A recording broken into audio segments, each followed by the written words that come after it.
Alright, so real quick before this video gets started, I have to start recording on my phone. It's real unfortunate, just for a little bit, because yesterday I sat down to record this very same video, and I checked the GoPro, see how long the video was, and around the 9-minute mark, it all of a sudden shut off, and that really disappointed me, because I took it in, and they said that something was fried, and if there might have got water in it, might have something, but I don't know how they could have got water in it.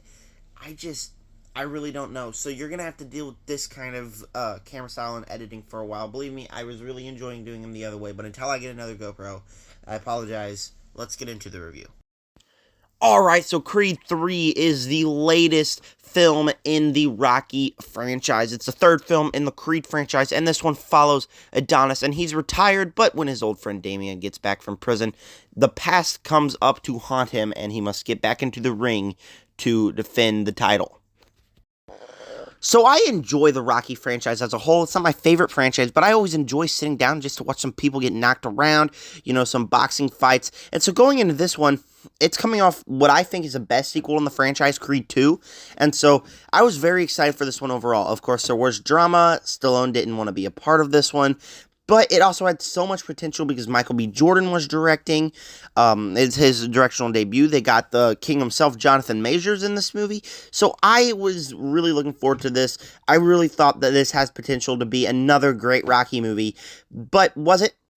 I'll tell you in this video, but you guys have to go down below and tell me in the comment section, what did you guys think of Creed 3? I know I'm a little bit late, but I did see it like 3 days ago, so I should have made my review. I did have a schedule. My schedule literally got all messed up, so I couldn't upload this video in time. It was supposed to come out like 2 days ago. My Rocky ranking was supposed to be today, but because of everything that's been happening, I had to delay it to today. But yes, I have seen it 3 days ago. I've had a lot of time to think about it, all my negatives, all my positives. So tell me down below, what did you guys think of it? And with that said, here we go into my Creed 3 review.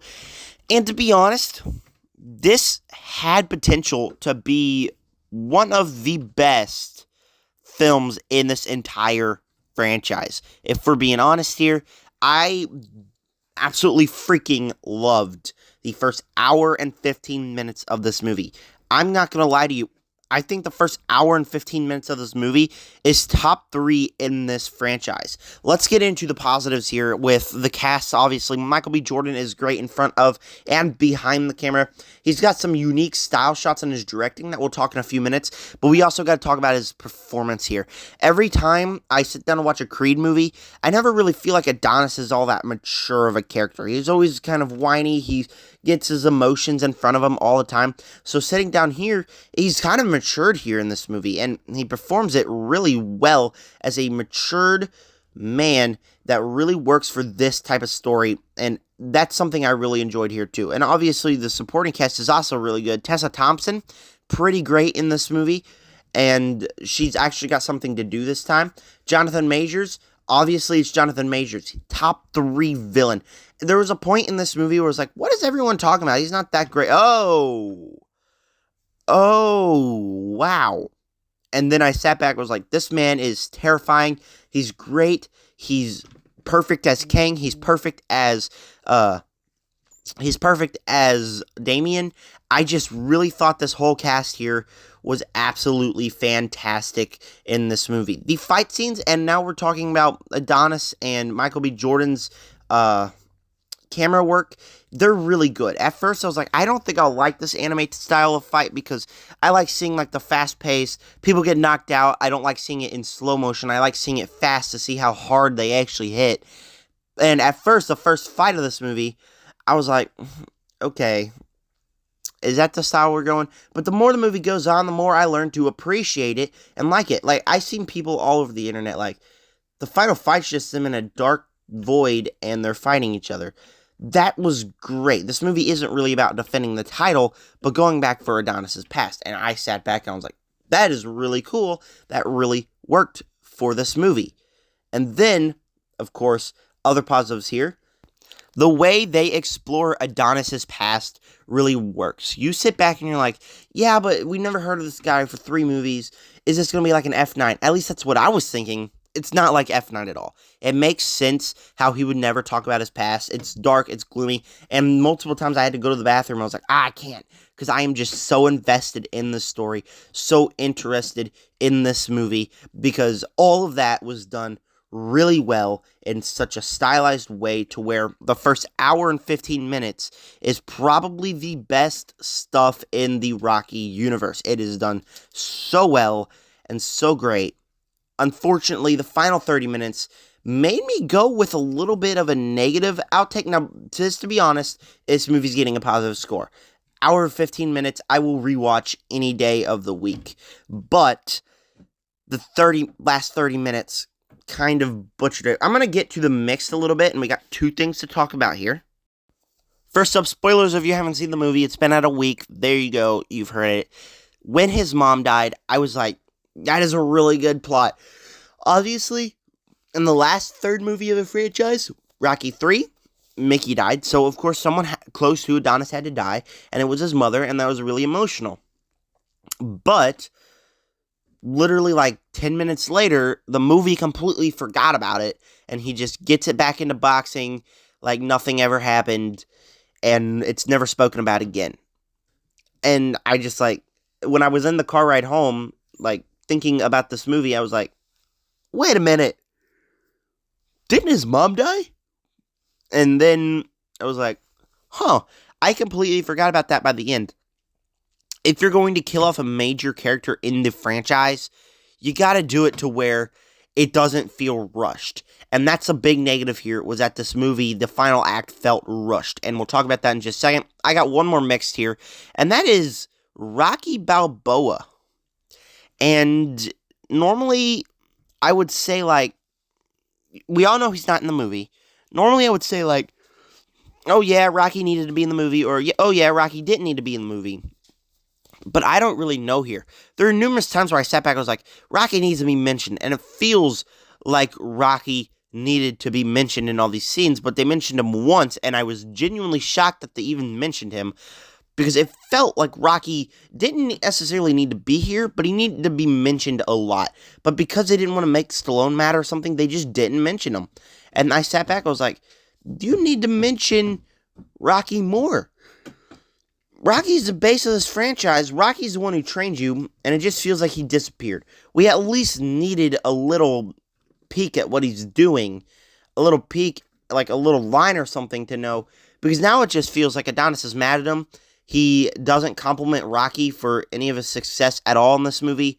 It just feels like they completely forgot about Rocky. And I know why, but like they could have utilized that a little better. They could have at least said Rocky's name a couple more times. And so that was another mix for me. Just so you know, my mix will not impact my score. None of this really impact my score here. Of course, the one with the mom kind of ties back to my negatives, so that kind of will, but the Rocky thing won't really impact my score. I do think that it would have been better if there was more of him, or if there was more mentions of him, but it doesn't really matter. He didn't necessarily need to be in the story. Here we go into the negatives, and the big one here. Oh my gosh. Definitely. The third act, this movie needed to have, like, at least 15 minutes to a half hour longer. It's like, all of a sudden, right after the first hour, 15, hour 20, right when Adonis is getting that phone call, right on first take or whatever, the moment that happens, I sat back, and I was like, well, it's really good. And then training montage, do-do-do, and then final fight, do-do-do, and movie over, to where I was just like, I was really loving that movie, and then once I learned what it was, I kind of knew exactly what happened, and I wanted it to end. Don't get me wrong, I really did enjoy that final fight, but I was just like, is that all it was? Is that all it was? And it made me leave the theater with a negative outtake, because the first hour, 15, hour 20, like I said numerous times in this video, is the best Rocky stuff, and the way it ends just kind of made me like, oh, okay. Nothing really feels earned. There needed to be way longer. There needed to be way more time spent on Adonis's past, because it just feels hollow and empty once the movie ends. It just feels like another Rocky sequel. And when I say that, I'm saying, like, after Rocky 2, in the Creed franchise, like after Creed 2, it just feels like they were cranking out these movies. Clubber Lang, Ivan Drago, it just feels like these weren't even cinematic things anymore, just movies just to go watch. Is that what this franchise is becoming? Just another Rocky? Because Creed 2 is very good. Creed 1 is pretty decent. This movie, I was just like, I loved it for the most part. And then all of a sudden, we rush through all the important things, get to the final battle, movie's over. And I just sat back like, huh, okay. I definitely need to rewatch this. It's just so disappointing on how that happened and how this movie had so much potential. It could have ended and been basically the best thing in the franchise. And all of a sudden, it's not. Because it just feels like Michael B. Jordan and the entire crew were ready to be done with this movie. And that's not something good. If you're ready to be done with a movie, you gotta have a decent ending to the movie. And like I said, the final fight was good, but it just rushes through all of that to where I couldn't really care by the end of it. Like I said, I'm definitely going to have to rewatch this to get my priorities straight. But by the way this movie ended, it severely disappointed me. So, but overall, Creed 3, for the most part, I really loved watching it. The Michael B. Jordan had a good directional debut, just needed to fix some major issues in order to become great. Creed 4 here is really relevant. I really think that they could pull this one off if it's about Creed training his daughter. It doesn't need to have Creed in the boxing ring. It needs to have Creed's daughter in the boxing ring. And that's what I think will be a compelling story there. But Creed 3, still a pretty good movie, and that's why it's getting a B+. Alright, so make sure to stay tuned for the next couple of days. On my main channel, I plan on uploading a ranking of the Rocky movies. On my second channel, I plan on doing my haul for the month, plus everything I watched. I plan on doing my my review of the 2022 football season. Like I said, this week's been a mess. I plan on uploading all these this week. Also, on my second channel, I'm going to upload my ranking of all the Rocky villains. But that's just what I'm doing this week. Go ahead and subscribe, hit the like button, hit the bell. Comment down below, what did you guys think of Creed 3? What do you guys think there will be a Creed 4? Tell me all those thoughts down below. And with that said, subscribe, join the Nerd Army. Peace out.